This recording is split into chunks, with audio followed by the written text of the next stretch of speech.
Emily McCready, and I am an analyst at Planet Retail R&G, primarily focusing on omni-channel research.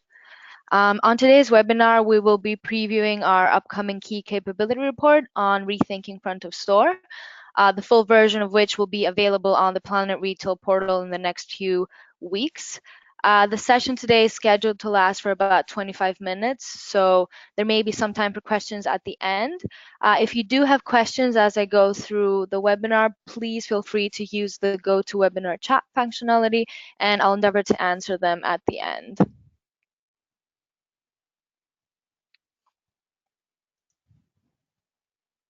So as you've probably heard before, we have created 4 winning strategy reports to help retailers and brands correspond to the future trends that will affect the industry.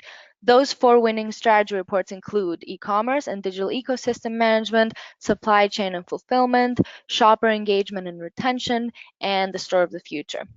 Within the Store of the Future report, we discussed the urgent need to reinvent physical stores and the 6 fundamental capabilities required to do so.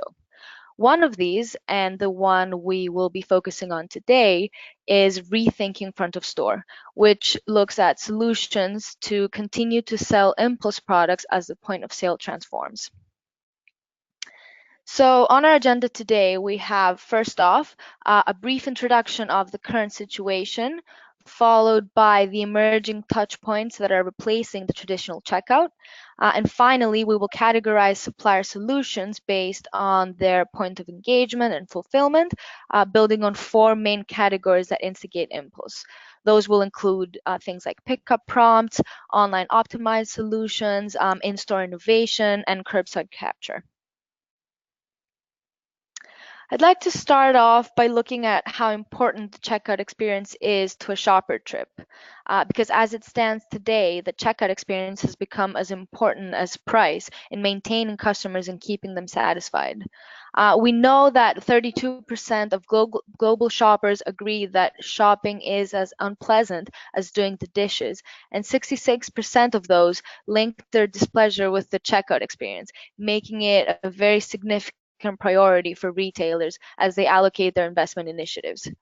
And what's striking is that a bad or slow checkout experience can result in significant revenue loss, as shoppers will either shop at a different chain or purchase fewer items so that they can go and use the express lanes instead, or even abandon their shopping trip altogether, which obviously we would like to avoid.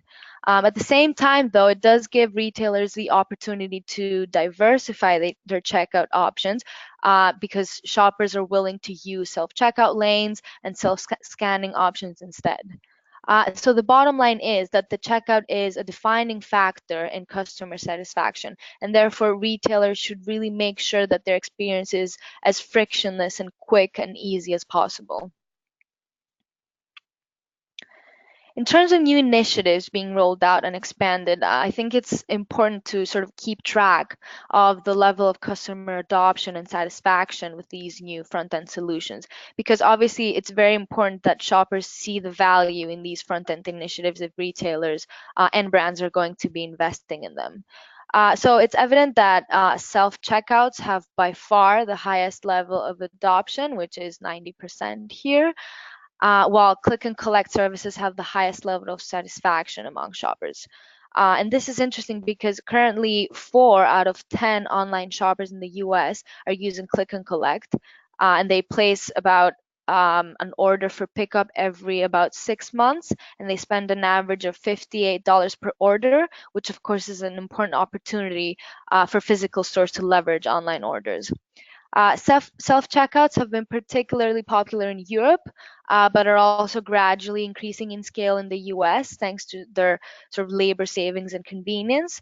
And we're also seeing US retailers sort of add different elements to them. So for example, Target is looking to make the experience more intuitive by adding emojis next to produce items to assist with the product search of non-scannable items. And then similarly, BP in the UK is trialing a technology that makes the process even faster by adding technology that instantly scans all the products inside a basket at once. However, there are more technologies that will disrupt the front end even further. And as retail is undergoing rapid change in all operational areas, the front end in particular is expected to be significantly impacted by the use of new technologies. And although markets like China are currently leading in these innovations, 52% of Asian retailers say that achieving return on investment is the main barrier to innovation, while 60% of them struggle to achieve cross-departmental cooperation when innovating. At the same time, the biggest driver behind investing in digital transformation is to improve the customer experience, as technology is driving customer expectations at a faster rate than retailers are able to apply new technologies. Nonetheless, we expect to see checkout-free technology and artificial intelligence to be tested at an accelerating pace as retailers fight to stay ahead of the digital transformation in retail. And sort of what we are seeing in particular is that there are now more than 1,200 unmanned and checkout-less stores in operation globally, with this number slowly increasing every week. The tests of unstaffed and checkout-less formats continue to grab headlines, but also point to sort of a future of more frictionless, digitally integrated stores that suppliers must be prepared to support. Current tests are concentrated in Asia, particularly in China, where mobile first and technology savvy shoppers are willing to try more digitally integrated stores and generously share their personal information, which is not necessarily the case in a lot of other markets. They're being tested by some of the largest retailers in the world, including, of course, Alibaba, JD.com, Amazon, and Auchan, and by technology companies as well that are sort of making their first foray into retail. And while unmanned formats differ, I mean, some are essentially walk-in vending machines, others are simply automating the checkout process in the physical stores, or others can just move the physical location altogether. They're all sort of responding to the same growing consumer demand for convenience amid rising labor costs. They are particularly effective for keeping a store open 24 hours a day, especially in urban areas where staffing around the clock would, of course, be unprofitable, and in rural areas where having a manned store wouldn't be economically feasible. The explosion of unmanned stores will continue throughout 2018, with some companies claiming they plan to open as many as 100,000 stores over the next 3 years, but most are still in the testing stage and are far too early to declare expansion plans of that size. With daily revenues as low as 150 to maybe $300 and high upfront costs, these stores will need considerable scale or even price markups to become a widespread sort of sustainable model, but will of course continue to find niche applications because of their flexibility. And the data that unmanned stores can collect on shopper behavior and preferences will, of course, be very, very important because it can inform future assortments and merchandising decisions across convenience portfolios and not just unmanned stores.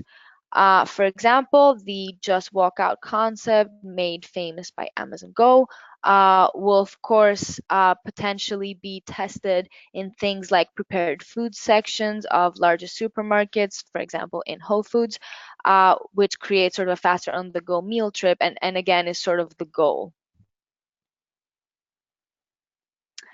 But let's sort of take a step back and look at some of the basic factors that are driving the reinvention of the front end. The traditional checkout of multiple lanes that's operated by human staff and displays sort of a variety of impulse items is obviously undergoing very big changes. And this transition is primarily triggered by a combination of factors, and those include changing shopper expectations and behaviors that lead to a desire for more frictionless shopping, as well as by, of course, the new emerging technologies that can deliver better labor efficiency and time savings, and of course makes retailers and brands want to test and invest in them. However, with new checkout technologies, there's a significant threat to all the valuable impulse purchases that are happening at the checkout right now, because their merchandising space is becoming more limited, and therefore retailers across every channel will have to work with brands to come up with new ways to position product at the point of sale. So what all of this means is that although traditionally all consumers were channeled through a single central front of store to complete their purchase, now the transactional touchpoint is evolving and dispersing into multiple other ways that shoppers can receive their goods. And those we've sort of categorized those in three main buckets, which are sort of evolutions of the existing front of store, which includes things like the self-checkout and self-scanning inside the store, as well as smaller checkouts that are often merchandise free, which again is a challenge, or even healthier checkouts, which may not remove impulse products altogether, but are changing the type of impulse products that are being merchandised at the front end. Then there are alternative touch points to the front of store that are sort of linked to online ordering being fulfilled in the store. So things like click and collect and curbside pickup. And finally, there are those solutions where there's absolutely no interaction with the checkout whatsoever, which includes things like frictionless technology, like the Amazon Go concept that we mentioned earlier, and of course things like home delivery, which don't involve a store at all. The problem that arises, however, from all these new touch points is that as frictionless increases, the opportunities for impulse decrease, as we already mentioned. So, for example, it's been reported that 60% of shoppers have cut back on snack purchases since using Click and Collect due to their absent merchandising at the collection point. And with checkout areas accounting for 1% of a typical supermarket merchandising space and 4% of its profit, they are a highly valuable space that really needs to be replaced. And while impulse is typically associated with sugary snacks and fizzy drinks, there are impulse opportunities in stores of all channels and sizes, which makes this issue particularly urgent across the industry. So the move to make up for these lost impulse sales will need to be primarily driven by brands that sort of come up with the most suitable solutions for their relative categories and give retailers sufficient reason to adopt them. And as we'll see in the next few slides, these solutions can be implemented both in the store and outside of it, while there's also a number of retailers and brands who are already testing a number of these that we'll touch upon a few in a few minutes. Now let's take a look at some of the emerging touch points we mentioned earlier. And just as a reminder, this is only a preview of the report. The full version will have a lot more extensive analysis and will be posted on our portal in September. In the meantime, our portal can also be used to look at a lot more data and insights to sort of identify growth opportunities and optimize specific forecasts by market, channel, or retailer. So we know a lot of you are probably going into your planning processes soon. So if this is relevant to you, please make sure to reach out directly to your account manager or to contact info@planetretail.net to speak to someone on our team.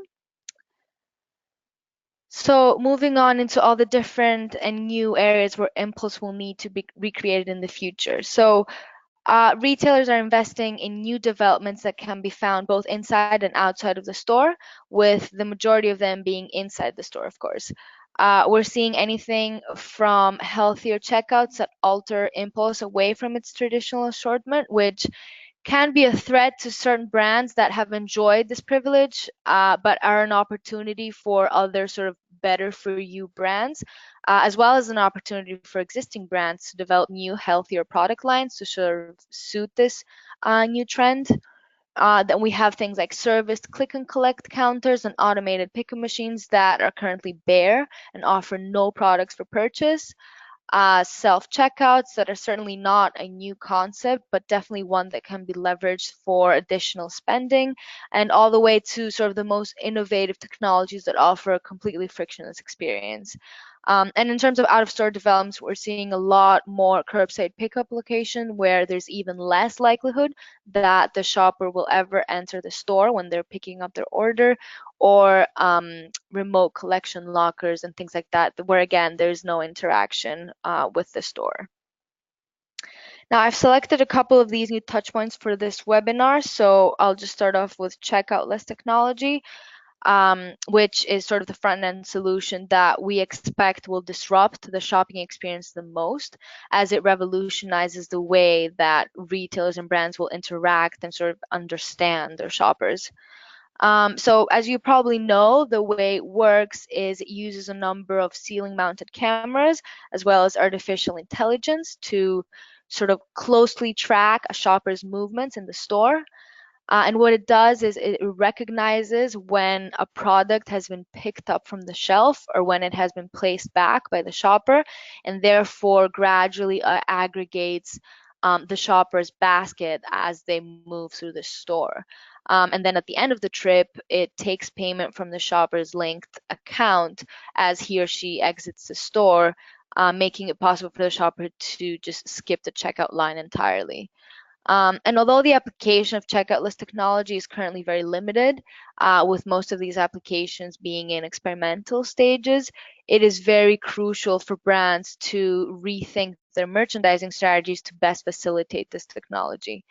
And in general, right now, the most suitable channels are sort of smaller size stores, so more convenience type stores like the Amazon Go one, but the future potential really lies in larger, more complex stores. So that's what we expect to see in the next few years.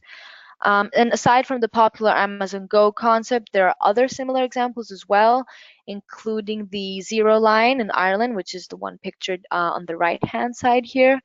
And then we've done some research of the top 5 global retailers to see sort of what they're placing their bets on.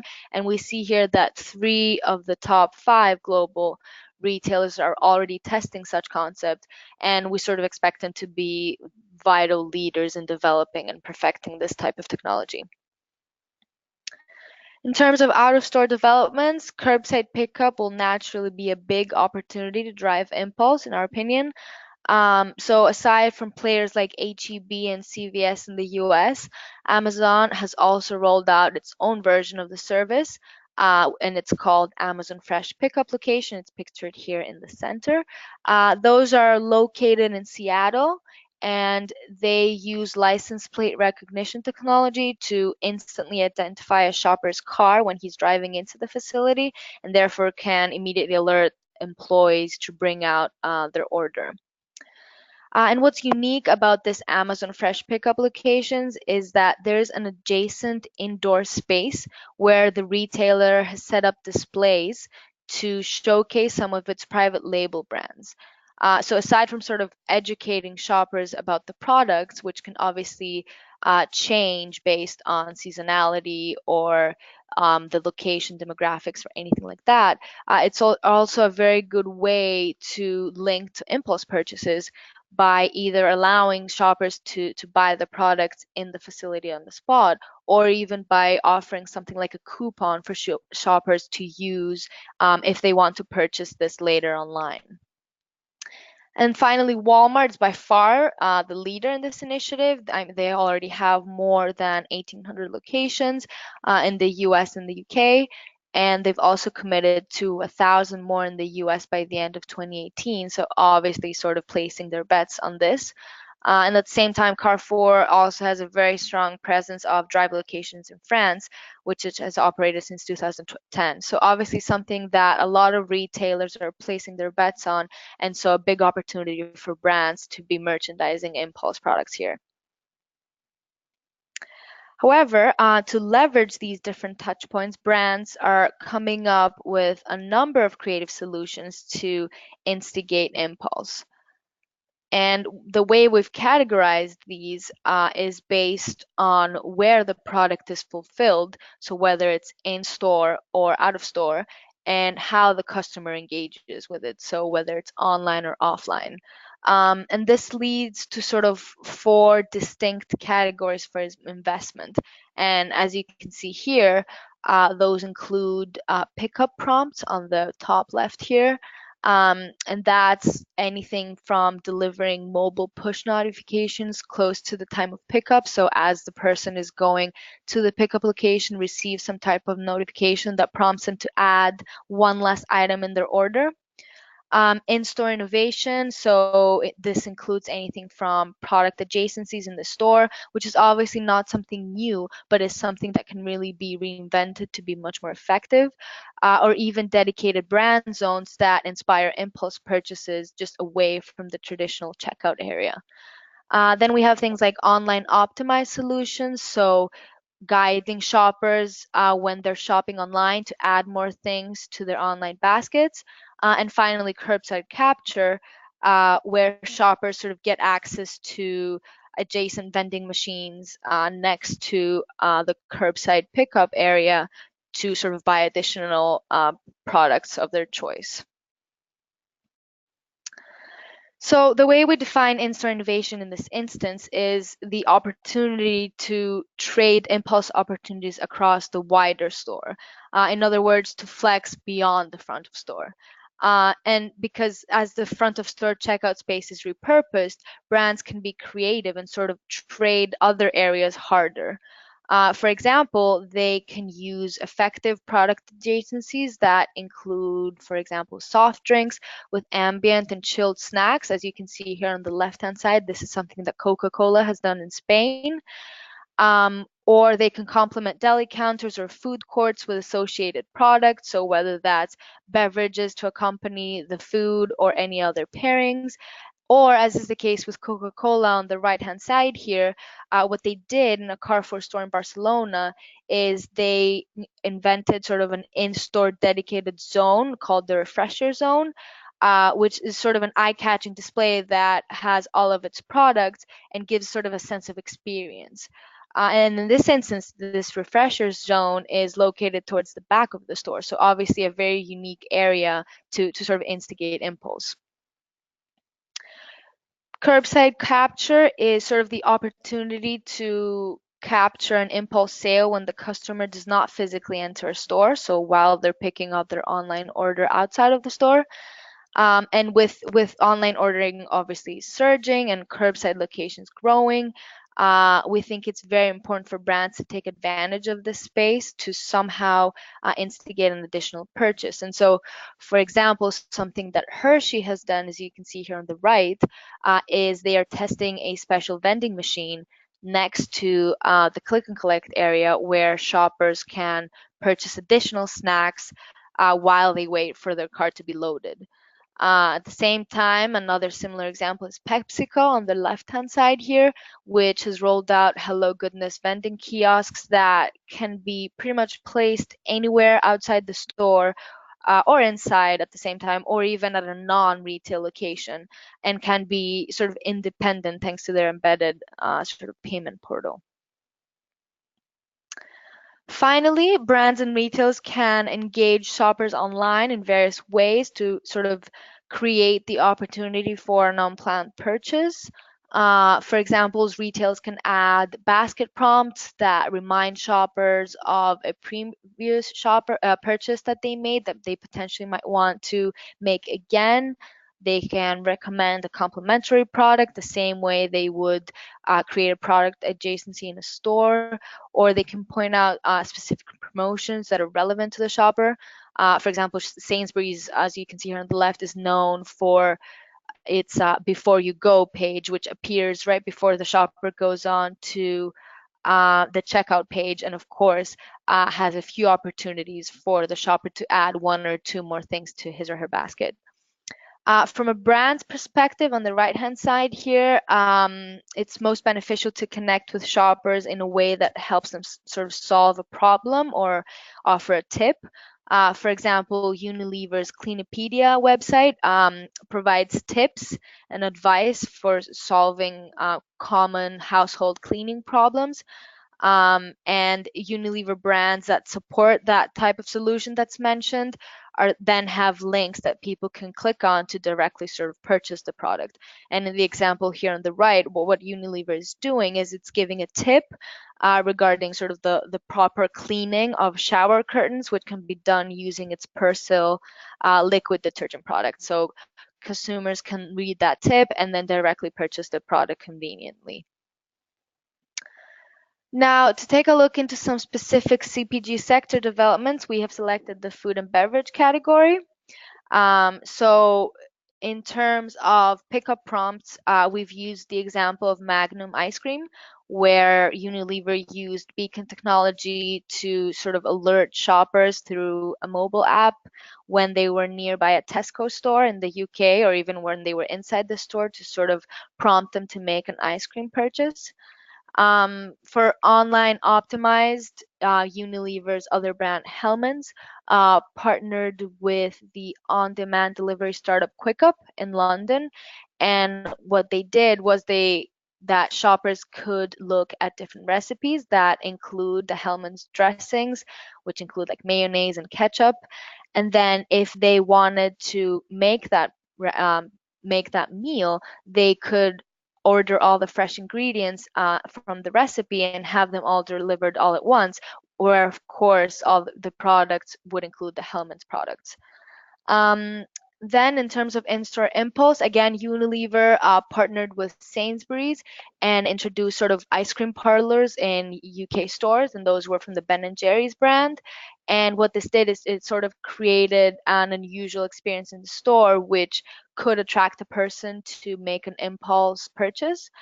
And then finally, for curbside capture, an example that I briefly mentioned earlier as well is the Amazon Fresh Pickup locations that have an adjacent space, as you can see on the bottom right here, where Amazon is showcasing some of its brands. In this occasion, it's showcasing its private label brands, such as Happy Belly, but of course this could change and different brands could fight to sort of merchandise their own products in this space and therefore sort of instigate impulse again. So with that, I'd like to bring this webinar to a close. Again, please note that the completed report will have a lot more solutions for all the other sectors, such as household and pet care, health and beauty, and consumer electronics. And it will obviously have a lot more information and best-in-class applications and supplier implications. And it will be available on the Planet Retail portal in the month of September. So I'd now like to welcome any questions that may have come up.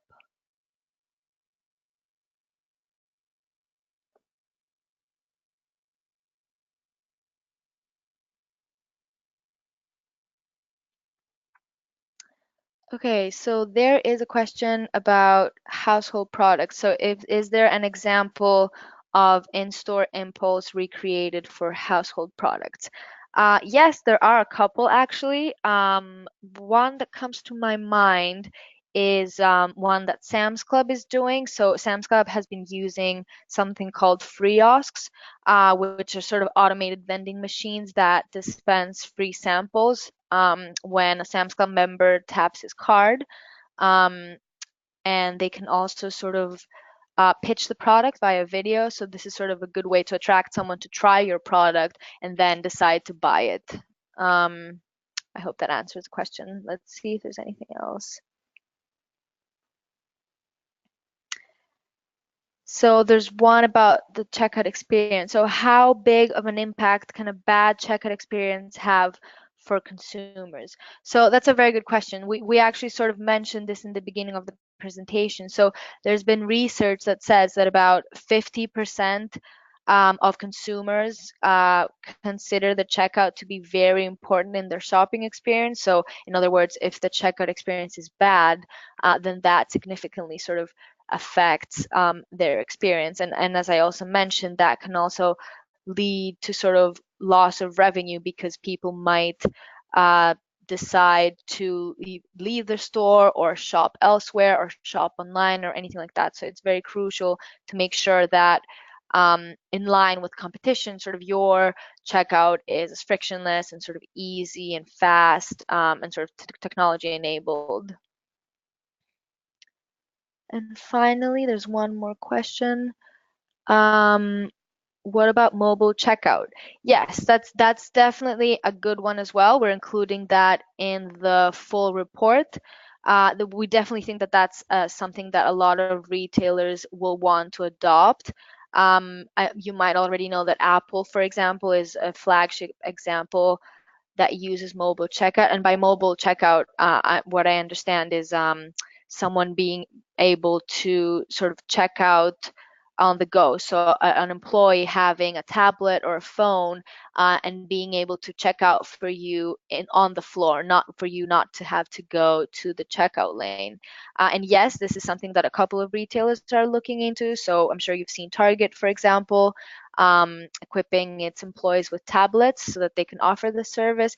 And even Walmart, I believe in its sort of gardening department, shoppers can check out without having to go inside. So the employees sort of have a mobile device where they can just check out for the shopper. And yes, this does add convenience and it sort of happens on the spot and is definitely something that we think will also be important in the future. So I think our time is up. If we will follow up with any more questions that have come through after this webinar. Again, if you'd like to access any more of our insights and the proprietary data we have, please don't hesitate to visit our portal at any time. And if you would like our help answering any of your strategic questions, please contact your account manager to sort of discuss advisory projects that can be tailored to your needs. Thank you very much, everyone, for joining. Have a great afternoon.